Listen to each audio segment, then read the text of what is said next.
Alors, aujourd'hui, nous sommes ici en Europe, nous ne réclamons pas la démocratie, le droit, ceci, cela. On l'a déjà, parce que nous sommes tous des citoyens européens.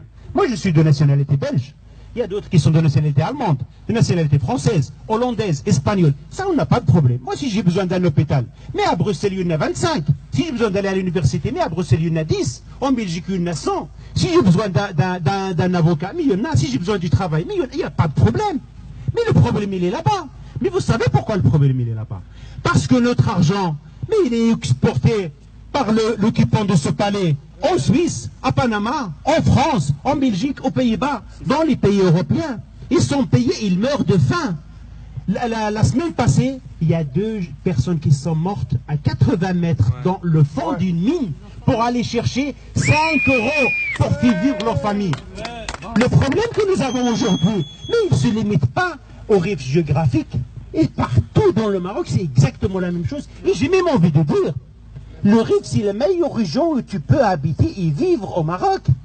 Parce que les Rifains, ils travaillent, ils se donnent, ils sont solidaires, ils se mutualisent. Ils n'oublient pas. Nous sommes ici aujourd'hui parce que nous avons peur pour nos frères et sœurs qui sont au pays. Moi, j'ai peur pour mon frère, pour ma mère, pour ma sœur qui sont restés là-bas et qui n'ont pas de travail, ils n'ont pas d'hôpital, ils n'ont rien. Voilà pourquoi nous avons envie d'aller manifester devant ce monsieur pour lui dire, monsieur, assez, c'est assez. On en a assez de cette dictature. Alors, le plus gros problème qu'on a là-bas, c'est la justice.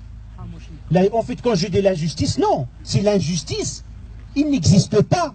Là-bas, quand tu vas devant un tribunal, si le téléphone qui sonne, celui-là donné lui 6 ans, celui-là 3 ans, celui-là 5 ans. Les avocats font leur travail, mais il ne sert à rien.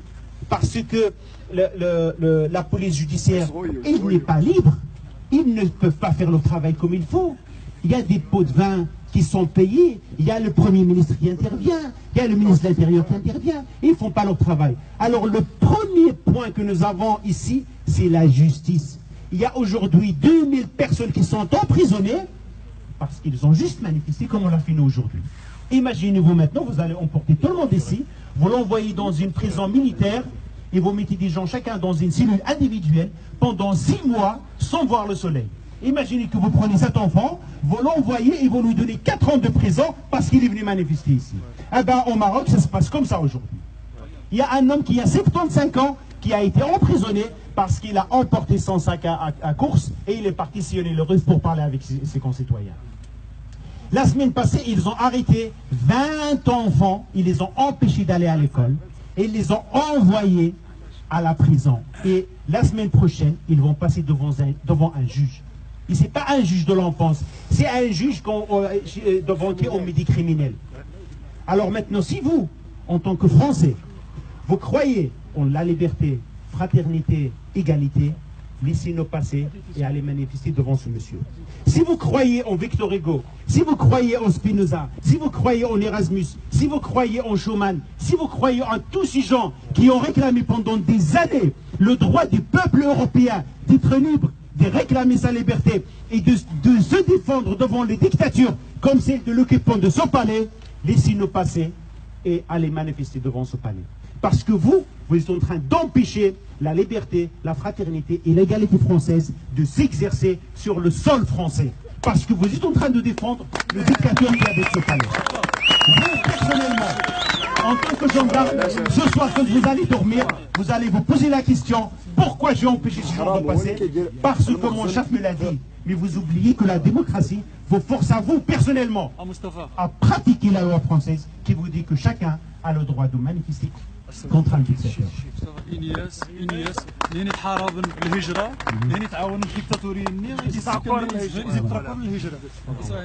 Alors, tout ce que je viens de dire ici, moi je suis sûr que vous le savez très bien. Je le répète juste pour votre plaisir, plaisir à mes compatriotes. Je sais que vous le savez très bien. Mais ce soir, quand vous allez dormir, quand votre fils ou votre petite fille peut dire « Papa, pourquoi vous avez empêché les gens de passer ?» Qu'est-ce que vous allez leur répondre? Parce qu'il y a un dictateur qui habite dans ce palais et je les ai empêchés d'aller le déranger devant sa flûte de champagne. C'est ça ce que vous allez leur répondre. Vous allez peut-être dire « Non mon fils, non ma fille, j'ai fait mon devoir. » Vous n'avez pas fait votre devoir.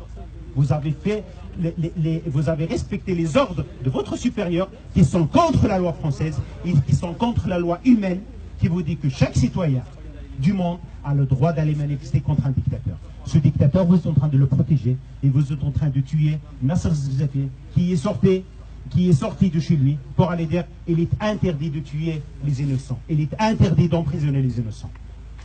Je vous souhaite une bonne après-midi.